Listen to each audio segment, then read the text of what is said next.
What are some of the things you love about Switzerland the most? And you say, well, the flag's a big plus. And just when you think they're going to start singing, they get in a knife fight. You guys ready? You got the order? All right. What's the order? You're first, actually, Piers. Whoa. You're first. We shouldn't have told him.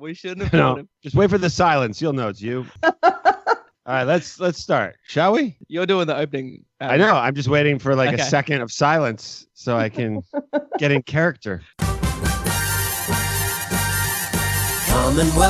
Commonwealth, the former empire, now Commonwealth. Is it relevant? Probably not. But why not give this part a shot? Stay tuned. Here comes Uncommonwealth, the podcast. And we're live from 4 undisclosed locations in the Northern Hemisphere. This is Uncommonwealth, the podcast. I'm here with Jimmy HVD, Katherine Rawlinson, and the very confused Piers Morton. Hey, always confused. Thank you very much. Hello, everybody. I was my first segment today is related to this little problem the world's having, which I remember at the beginning of our podcast, we were jokingly saying maybe we shouldn't talk about it because, by the time this airs, the COVID will be behind us and it'll be old news. And remember that positive, bright, sunny thinking that we had. We're like, oh, this will be over and this will be like, old news. But it continues on. And they're going about it in a very interesting way in the northern part of India, in the Madhya Pradesh province. Citizens found without a mask or not following the COVID-19 prevention guidelines at public places will have to work as volunteers in hospitals and police checkposts for 3 days. Whoa, that's interesting. Mm-hmm. So the people that could be sick with COVID, let's put them with all the people in the hospital that are already sick with COVID. Okay. I guess that makes some sense. I don't know, it's to sort of rub your dog's nose in it or something tactic. Well, it's like in World War II if you screwed up as like a German soldier and you got sent to the Russian front. Yes. Like that's you don't want to go there. Thing. You don't want to go there. Modern equivalent.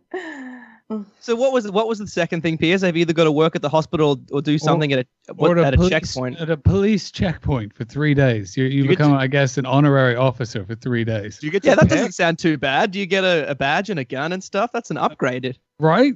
But that sounds way better than the hospital. That's like avoiding Vietnam by going into the Coast Guard. Welcome to Analogy Day. Adam, all of your analogies are very war-centric. I feel like you've watched a documentary last night and you've just got a lot of like World War II knowledge at the tip of your tongue ready to go. Later we'll be talking about cereal and Adam's going to be like, oh, that's exactly like when they developed the first tank. Churchill invented the tank. Anyway. Did he really? I didn't know that. I don't believe you. He did. So what do you think? I sort of I brought this up because I like the idea. I think there needs to be more creative punishments for people that are misbehaving and keeping us all inside and out of comedy clubs. And what would you do if you were supreme leader? What? Because you can get nice and creative and amusing with it. What about if they don't wear a mask? We get to pick the mask they have to start wearing. Like it could be that gimp mask from Pulp Fiction or something like that. Or like the Scream mask. They just have to walk around town with a Scream mask on. You can't just pull it up. You got to unzip it. Yeah. How about... You think that mask is hot? Here's a leather one that covers your whole head. Like we put on a Bane sort of contraption on them. Yes. Ooh. Something what's they can't What's keep that off. Leonardo DiCaprio It's something that movie alters their where voice he's, horribly. Yeah. Like a Darth Vader helmet? Yeah. With the sound thing?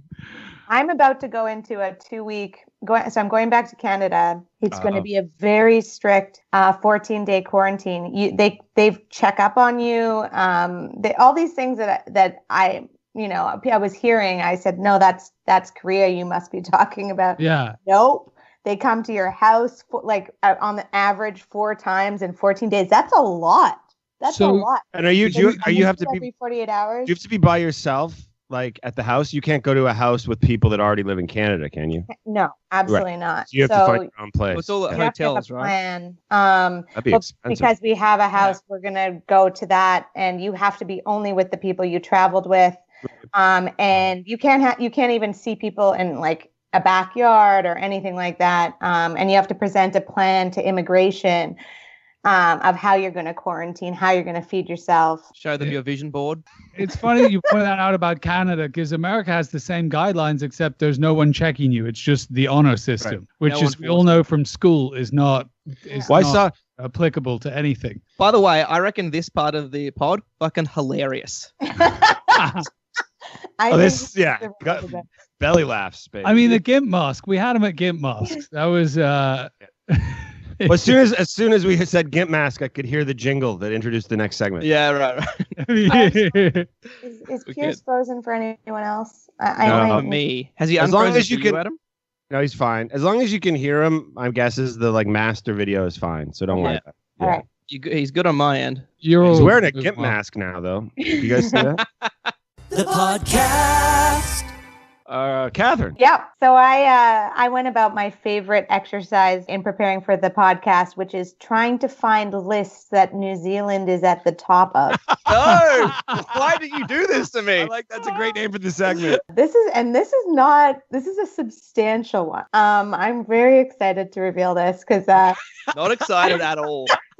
Gonna build it up big time. I was trying to figure out the order of when women were allowed to vote in each country. Oh. Guess which countries allowed women to vote first? Well, I assume the answer is New Zealand. Can you imagine if it wasn't New Zealand? She was like, they're third, but it's still pretty good. I've got to guess Saudi Arabia. So, which is 2015, I believe, was the year for New Zealand. So, yeah, for New Zealand. New Zealand, it was 1893. New Zealand became the world's first country to allow women to vote in parliamentary elections. Wow. They were just felt that anyone with the same level of sexiness of accent can vote. Finland came next in 1906. It's crazy how spaced out these dates are. I mean, it's a lot of Commonwealth countries that do really well here, but none as well as New Zealand. He didn't need to rub that in. We get it, Katherine. Australia is low down here. I don't know. It's so bizarre. I don't know why. Where's Canada? Okay, if we're starting to get personal. Canada is not that high, but I need to go through the list to get there. Okay, Denmark 1915, Iceland 1915, Russia 1917. Those progressive Russians. That was probably part during the revolution. Yeah, that's right. United States 1920, and then U.S. beat Canada. Yes, I'm shocked. Canada. Sorry. Canada was 1918. Oh, thank God. Thank God. The reason they put Canada later is because First Nation women couldn't vote until 1960, and that's pretty shitty. Anyway, we got Switzerland. This is a weird one. Switzerland coming in in 1971. Wow. Wow, that is very recent. Very odd and very recent. You usually think of them having their act together, but I know, and they're just ahead of Iraq in 1980. Okay. Switzerland beat Iraq by 9 years. So Swiss women won the right to vote in federal elections in 1971, but by that year, most of the states had instituted it on a local level. But the fact that the federal government was that slow, and there is one state in Switzerland, or I guess I'm not sure if that's the correct term, but they didn't allow women to vote until 1991. But what do they actually? What does the Swiss government actually do? Okay, guys, are we going to be neutral or neutral? Let's go with neutral. We just didn't do anything about it. And then last, we have Saudi Arabia in 2015. So anyway, I thought, so congrats to New Zealand, who win everything in my book. It'd be interesting to look at. It'd be interesting to look at the dates women could vote in different countries versus when they were allowed to drive. What the gap is. That's a great idea. I'm going to do that next time. My favorite street joke about Switzerland, if you haven't heard it, is what are some of the things you love about Switzerland the most? And you say, well, the flag's a big plus. That's good. Oh, that's... It's so bad, but it's great. Oh, sorry, Australia. Exactly. Did we? So what? Wait, what was Canada? 2017. This whole segment has felt like a personal attack. So Katherine, where does Australia rank versus your? I'm sorry. Australia, unfortunately, is ahead of Canada. 1902. Non-Indigenous women won the right to vote. Indigenous Australians didn't get the right to vote, or women, until 1962. Oh, that was it. Okay. I found that pretty. Wait, did we do the UK? No, we didn't. I thought, okay, the UK is 1918, so that's the same as Canada, which kind of makes sense, and then 1920 for the US. So anyway, did England still have a lot of influence over Canada in 1918? They must have. I think so. I mean, I was just telling Jimmy, my husband, that how much. Can we explain to the listeners that you and I aren't married? I feel like there are people out there that are confused. That's me, my husband, not Jake. But that how much I know. I like everyone thinking that you are her husband, and she always refers to you on the podcast as Jimmy, my husband. In Asia, we market this as a show about a married couple with two hecklers. That's awesome. Uncommon Wealth.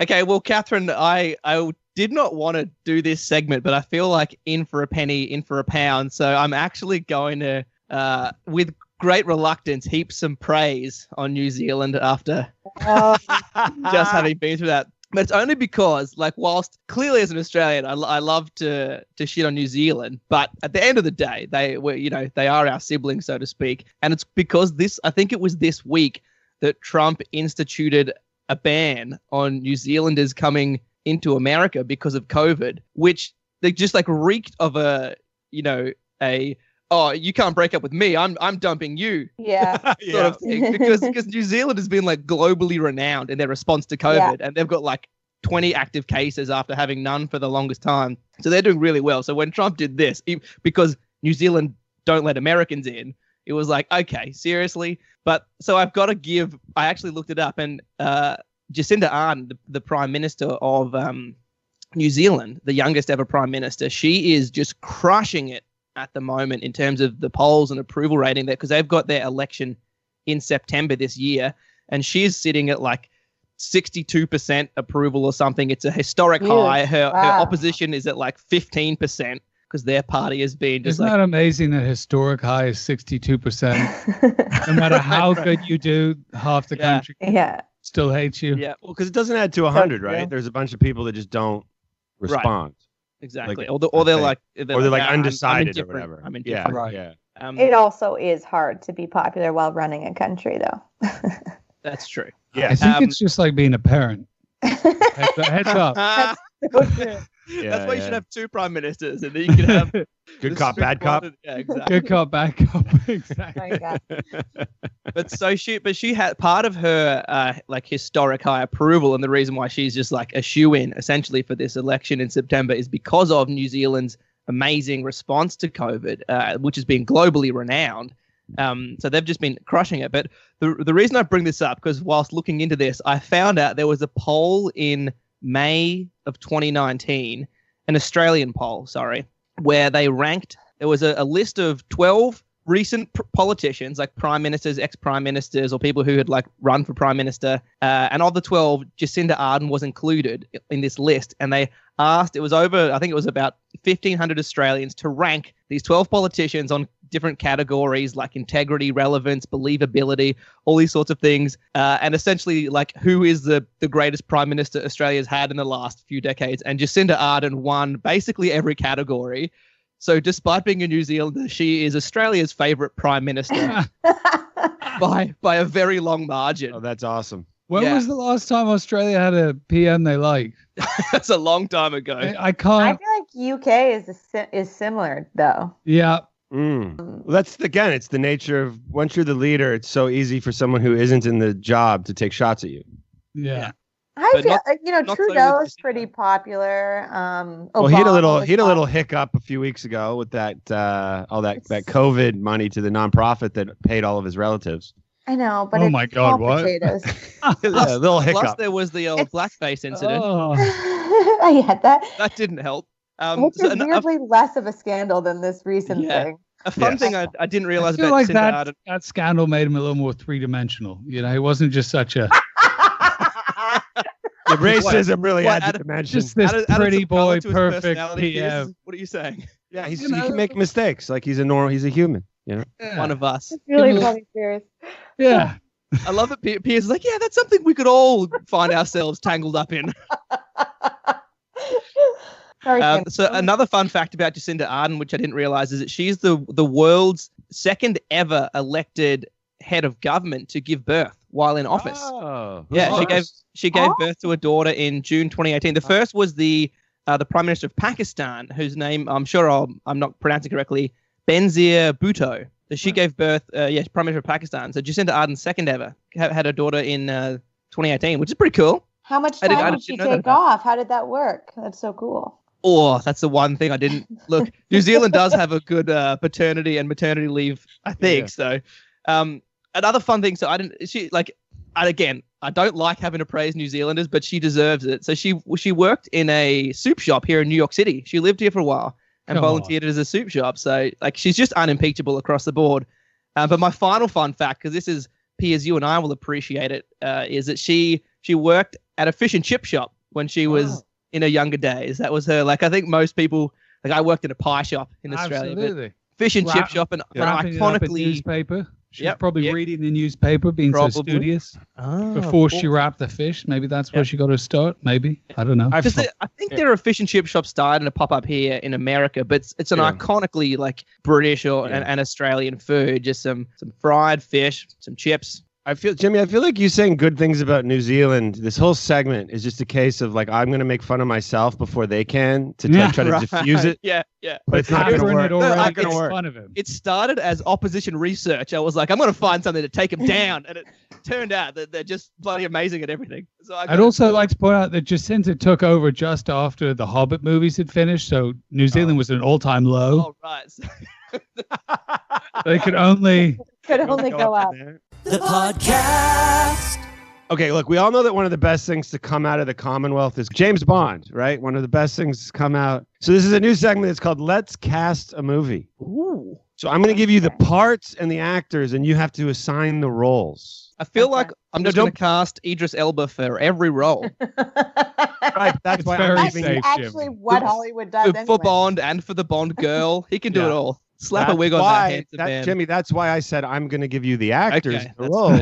You have to assign the actors I give you to the roles. Okay, so we're casting a modern-day woke James Bond movie. Got it. And the roles are, of course, James Bond, the arch-villain, the head of British intelligence, the money penny, the love interest, the secondary love interest, and the one-night stand. That's a James. Okay, and the 7 actors you can choose from are Justin Bieber, Celine Dion, James Earl Jones, Miley Cyrus, Caitlyn Jenner, Anthony Bourdain using de-aging technology, and Kumail Nanjiani. Okay.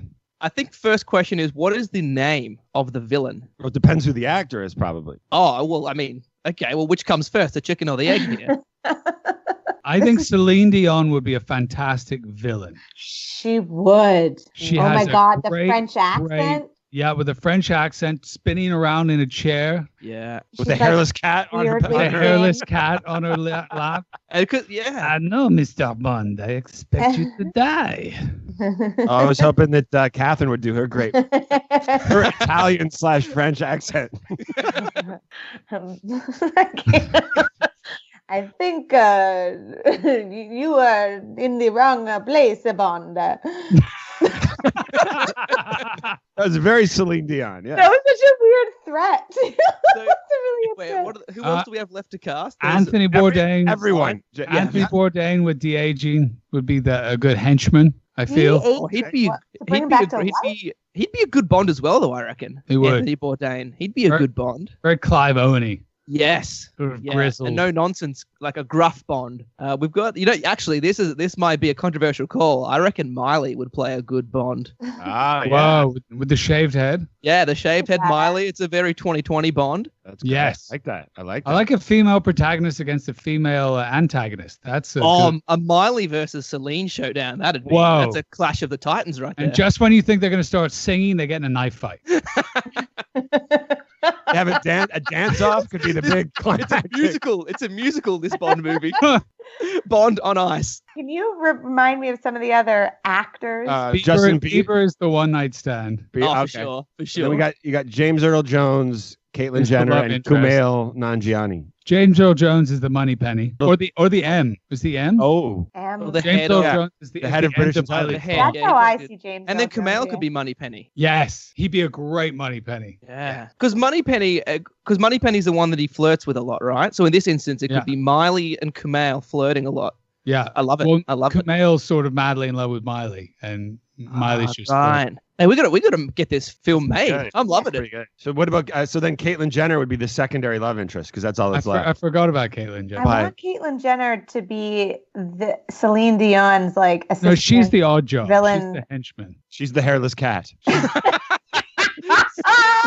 No, We she's brought her out of the chair. Celine just has her. on her She lap. goes around silently beating everyone up without saying a word. This is coming together quite nicely. Well, the plot is just Celine Dion wants to destroy the world, which might be true. What's You know? her motive? She's not getting enough royalties from Titanic anymore, so she needs to have her song in another doomsday film. Oh, so it has to be like she's sinking cruise ships. Oh, that's pretty solid. Brilliant. She remotely takes control of all the world's cruise ships and just directs them towards the North Pole or something. And like Miley Cyrus as James Bond was like forced to take one of those forced vacations because she killed someone she wasn't supposed to or something, and she's on one of the cruise ships. Yes.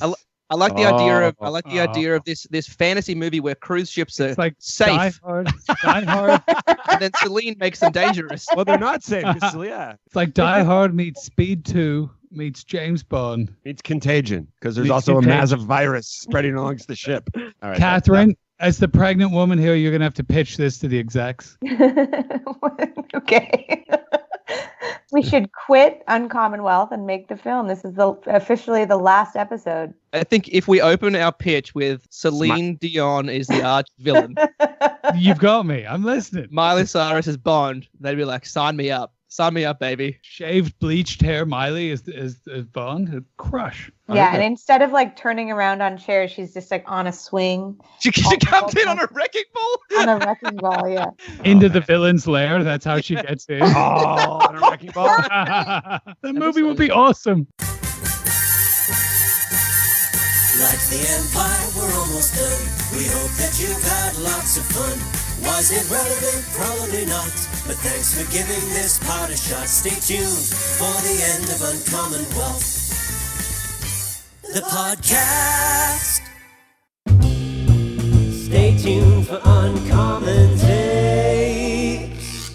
So I'm going to do a new segment. A new segment, never been done before. This is high risk. This is like in the Olympics when they have the demonstration sports to see if it should be an official event.